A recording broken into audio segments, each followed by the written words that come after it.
The concept of deals with the devil have been around in media since the concept of the devil himself has been around. Whether it be Faust, the Flying Dutchman, or that one guy from The Princess and the Frog, we've always had a fascination with the cautionary tales of those who are foolish enough to seek him out and make deals with him. But, in the spirit of human modesty, the one thing that we love more than that is the stories where humanity is so incredible that we manage to outplay the devil and suffer absolutely no consequences, like the goats we are. And that's what this video is about.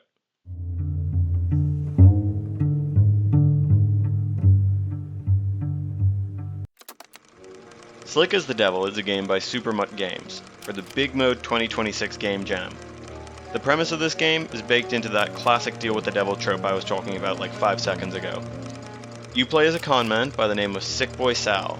Sal goes on a successful streak of conning people. I don't know if there's like a proper term for that. He goes on a successful winning streak as a con artist, until one day he runs into the devil.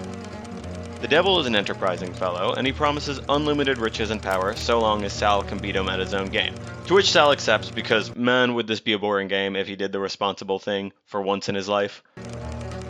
And that is where we find ourselves at the start of the game.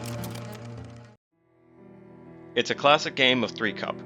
For anyone who doesn't understand that, or isn't looking at their screen right now, 3-cup is where the dealer places a ball under one of 3 cups, and they shuffle them, and then you have to pick which cup it's under. Every time you get it right, one of the candles on the left goes out. Every time you get it wrong, one of the candles on the right goes out. Get all 6 candles on the left out before you lose all the candles on the right, and you've won the round. Win 6 rounds and you're home free. Now if you lose a round, the devil claims your soul, so you want to avoid that. But aside from that, it's a pretty simple premise. As the rounds go on, the game gets more complex, and the more times that you guess correct each round, the faster the cup starts to swap. And whenever you win a round, the devil starts to add more cups and eventually more balls that you have to find. However, you do also get items which can help you, either by buying them with coins you're given for guessing correctly, or as free random gifts from the underworld. How kind. You can only have 4 items at a time, meaning that you want to be using them regularly so that you don't miss out on something good. There's the hammer, which eliminates a cup after they've been shuffled, basically acting as a free guess. There's the coin, which lets you wager double, meaning that if you've guessed correctly, it counts as 2 wins, but if you guess incorrectly, then it counts as 2 losses. You have to use this before you start the round rather than after you've started the round, so you need to be pretty confident that you're going to guess correctly. The metronome slows down the speed at which the cups are swapped, and the pocket watch reduces the number of times that the cups are swapped. Basically, these just make it easier to follow along where the balls are, but they're both very useful. The last 2 are the most broken, and they're probably my biggest issue with this game. The idol and the magnifying glass both let you see where the balls are once the cups have been shuffled. The idol only does it briefly, while the magnifying glass lets you take a longer look, but both of them let you get the correct answer without doing any of the work. And I think that this would be fine if they were super rare, or if they could only be used once per round, but the game is very generous with the items that it gives you, to the point that I had multiple of them at a time in the later rounds of the game. I don't want to harp on it too much because that is really the only issue that I have with this game. I think that if they pursue this any further, and I do think that they should because it's a very fun game, and there's plenty of room for expansion, some kind of difficulty setting or maybe some kind of item frequency setting would be very appreciated.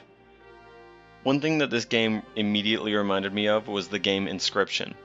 Maybe not in content or in lore, this is after all only a short game jam game, which didn't have the development time to implement a whole ARG or lore-based metagame.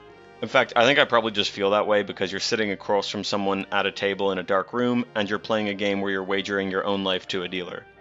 But I think that everything about the atmosphere of this game has that vibe of a game like Inscription or Buckshot Roulette, of just this really dingy setting where you're fighting for your own life in a very high-stakes game.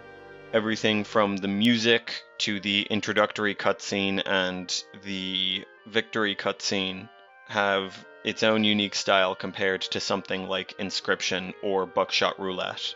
I don't want to spoil how the game ends because I think that you should definitely go and show it some love, but unlike my last video, there is an ending to this game, so you should definitely check it out if you want to see what happens. And if you enjoyed, do please consider subscribing.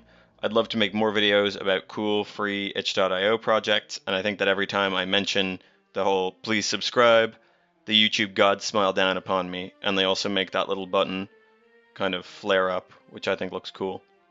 Also, if you know any cool free itch.io games that I should look into, definitely let me know in the comments, because I'm always on the lookout for cool new projects.